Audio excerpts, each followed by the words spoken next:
नमस्कार, Chanakya IAS academy में आपका स्वागत है। एमसीक्यू से संबंधित आज के प्रश्न में हम देखते हैं कि कौन कौन से महत्वपूर्ण प्रश्न हैं। पहला प्रश्न कि निम्नलिखित में से कौन सी कंपनी अपने ड्रोन के लिए कृषि ड्रोन सब्सिडी प्राप्त करने वाली पहली कंपनी बन गई है। चार ऑप्शन हैं। Option A Garuda aerospace, option B agri drone technology, option C crop fly technology, option D sky form technology. आइए देखते हैं कि इसका सही जवाब क्या है। इसका सही जवाब है ऑप्शन ए, मतलब गरुड़ एरोस्पेस। अब हम इसकी व्याख्या करते हैं। अगर हम इसकी व्याख्या करें तो हम यहां पर यह पाते हैं, जैसा कि न्यूज़पेपर में आपको दिख रहा है, कि चेन्नई स्थित स्टार्टअप गरुड़ एरोस्पेस अपनी कृषि ड्रोन के लिए सब्सिडी प्राप्त करने वाली पहली ड्रोन कंपनी बन गई है। और सब्सिडी कृषि ड्रोन के उपयोग को बढ़ावा देने के सरकार के प्रयासों का हिस्सा है, जिसकी घोषणा वित्त मंत्री ने जब बजट 2022-23 को प्रस्तुत किया गया था उस समय की थी। उसके अनुसार किसानों को फसलों का आकलन करने, भूमि रिकॉर्ड को डिजिटाइज करने के साथ साथ कीटनाशकों और पोषक तत्वों का छिड़काव करने में मदद करने के लिए केंद्र किसान ड्रोन को बढ़ावा देगा।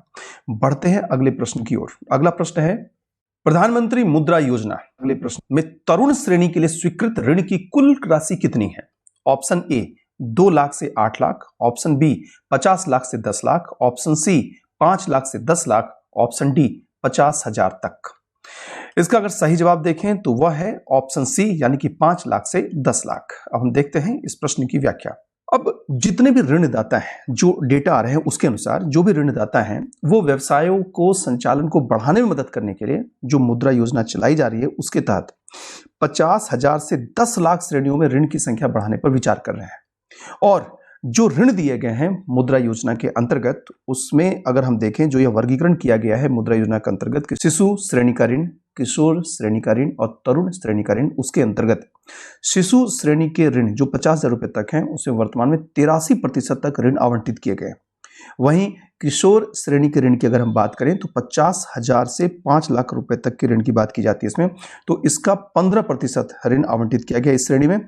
और अगर तरुण की बात करें जो सीमा है 5 लाख से 10 लाख रुपए तक, तो वहां जो ऋण दिया गया वो 2% तक उसमें आवंटित किए गए हैं। तो ये अद्यतन डेटा है।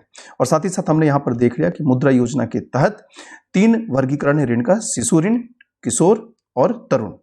वहीं अगर इस मुद्रा योजना के अंतर्गत ऋण देने में कौन सी संस्था महत्वपूर्ण भूमिका निभाती है, तो इसके अंतर्गत गैर बैंकिंग वित्तीय कंपनियां, सूक्ष्म वित्त संस्थान मतलब एनबीएफसी, एमएफआई और छोटे वित्त बैंक मतलब स्मॉल फाइनेंस बैंक, ये महत्वपूर्ण भूमिका निभाते हैं।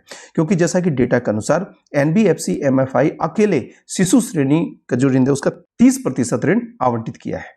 अगर हम मुद्रा योजना की बात करें तो सरकार ने 2015 में प्रधानमंत्री मुद्रा योजना की शुरुआत छोटे सूक्ष्म उद्योगों की 10 लाख रुपए तक की ऋण सुविधाओं के विस्तार के उद्देश्य से की थी।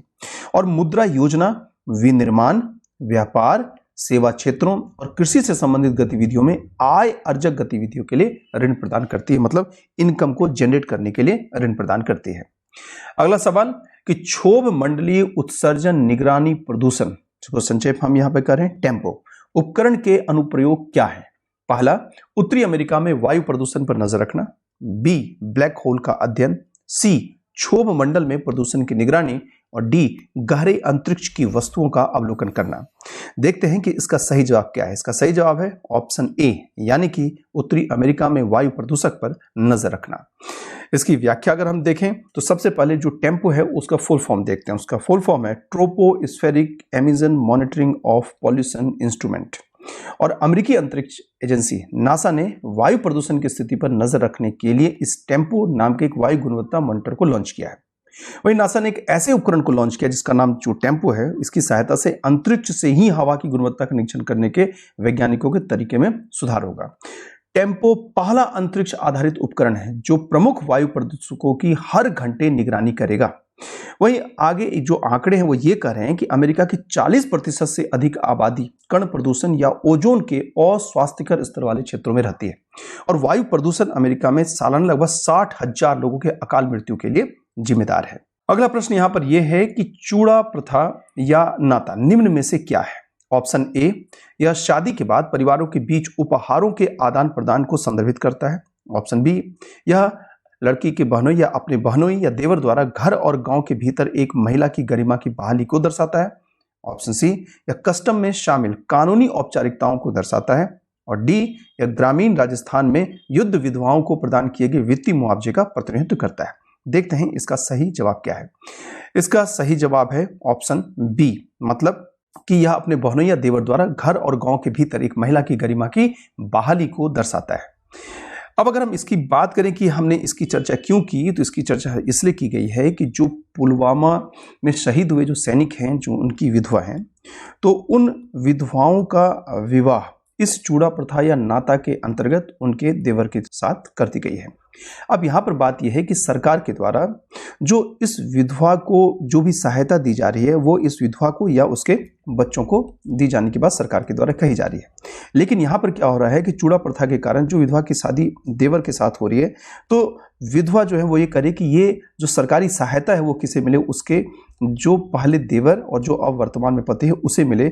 और यहाँ पर ये कानूनी जो यहाँ पेंच फंस जा रहा है। जिस चूड़ा प्रथा या नाता की हमने बात की, वह ग्रामीण राजस्थान में एक सामाजिक प्रथा है जहां एक महिला जिसने अपने पति को खो दिया वो अपने देवर या देवर के नाम पर शादी की चूड़ियां पहनती है और देवर को एक बदला हुआ जीवन साथी माना जाता है। और यह राजस्थान ही नहीं, साथ ही साथ हरियाणा के भी कुछ क्षेत्रों में यह प्रथा देखी जाती है। वहीं देवर से उम्मीद की जाती है वह घर और गांव के भीतर महिला की गरिमा को बहाल करे। साथ ही साथ जो सामाजिक प्रथाएं ये निर्धारित करती हैं कि महिला अपने देवर के साथ दाम्पत्य संबंध में बंधी, और यदि वह विवाहित है तो उस देवर को या उस व्यक्ति को अपनी कानूनी पत्नी के साथ सुरैल संबंध बनाने रखने पड़ सकते हैं। अगर हम सुरैल संबंध की बात करें तो इसके अंतर्गत यह व्यवस्था है कि एक व्यक्ति की जो पत्नी है, अगर वह पत्नी इस स्थिति में नहीं है कि वह संतान को जन्म दे सके, या पत्नी अगर मृत हो जाती है, तो जो पत्नी की बहन है उसके साथ यह व्यक्ति संबंध बना सकता है या विवाह कर सकता है, उसे हम सुरैल संबंध कहते हैं। और ठीक अगर ये विपरीत स्थिति होती है तो उसे हम कहते हैं लेवीरेट मैरिज या विवाह। बढ़ते हैं अपने अगले प्रश्न की ओर। अगला प्रश्न है यहाँ पर कि निम्नलिखित में से कौन से राज्य वाइब्रेंट विलेज प्रोग्राम योजना के अंतर्गत आते हैं। Option A, Assam, Meghalaya, Mizoram. Option B, Rajasthan, Jammu और कश्मीर और लद्दाख। ऑप्शन सी, मध्य प्रदेश, उत्तर प्रदेश और बिहार। Option D, Uttarakhand, Arunachal Pradesh, Ladakh. देखते हैं इसका सही जवाब क्या है। इसका सही जवाब है ऑप्शन डी, यानी कि उत्तराखंड, अरुणाचल प्रदेश और लद्दाख वाइब्रेंट विलेज प्रोग्राम योजना के अंतर्गत आते हैं। अब इसकी अगर व्याख्या करें तो यहाँ पर यह है कि देश की उत्तरी सीमा पर जो गांव मौजूद है उन गांवों के विकास के लिए और वहां पर जीवन की गुणवत्ता में सुधार के लिए केंद्रीय बजट 2022-23 में इस वाइब्रेंट विलेज प्रोग्राम की शुरुआत की गई और यह एक केंद्र प्रायोजित योजना है और इसकी अवधि 2025-26 तक है। वहीं इसके अंतर्गत अगर हम शामिल राज्यों की बात करें तो हिमाचल प्रदेश, उत्तराखंड, अरुणाचल प्रदेश, सिक्किम और लद्दाख के सीमावर्ती क्षेत्रों को यह योजना कवर करता है। और इस योजना के पहले चरण में 663 गांव को कवर करने का लक्ष्य रखा है, जबकि अगर हम ओवरऑल कहें कितने गांव को कवर करने का इसमें लक्ष्य है तो 2963 गांव को इसके अंतर्गत कवर करने का लक्ष्य है। और इसके अंतर्गत जिला प्रशासन ग्राम पंचायतों की मदद से वाइब्रेंट विलेज एक्शन प्लान तैयार करेगा। साथ ही साथ यहाँ पर यह बात ध्यान देने की है कि जो सीमा क्षेत्र विकास कार्यक्रम है उसे और वाइब्रेंट विलेज प्रोग्राम उन दोनों को एक साथ नहीं मिलाया जाएगा या उसे ओवरलैप नहीं करेगा। और हमें हाल में ही पता है कि जो गृह मंत्री हैं अमित शाह, उन्होंने वाइब्रेंट विलेज प्रोग्राम को अरुणाचल प्रदेश में लॉन्च किया है। और यहाँ यह भी महत्वपूर्ण हो जाता है क्योंकि इस तरह अरुणाचल प्रदेश में जो वो वहाँ पर गए, उन्होंने वाइब्रेंट विलेज प्रोग्राम को जो लॉन्च किया तो चाइना ने उसका विरोध किया है। अब देखते हैं अगला प्रश्न कि लागत मुद्रास्फीति सूचकांक यानी कि कॉस्ट इन्फ्लेशन इंडेक्स, संक्षेप में CII, में निम्नलिखित में से किसे शामिल किया जाता है। Option A, long term capital gain. Option B, अल्पावधि पूंजीगत लाभ। ऑप्शन सी, ए और बी दोनों। और ऑप्शन डी, इनमें से कोई नहीं। तो इसका सही जवाब है ऑप्शन ए, यानी कि लॉन्ग टर्म कैपिटल गेन। अब अगर हम इसकी व्याख्या करें तो इसके अनुसार लागत मुद्रास्फीति सूचकांक को आयकर अधिनियम 1961 के प्रावधानों के तहत हर साल अधिसूचित किया जाता है, नोटिफाइड किया जाता है।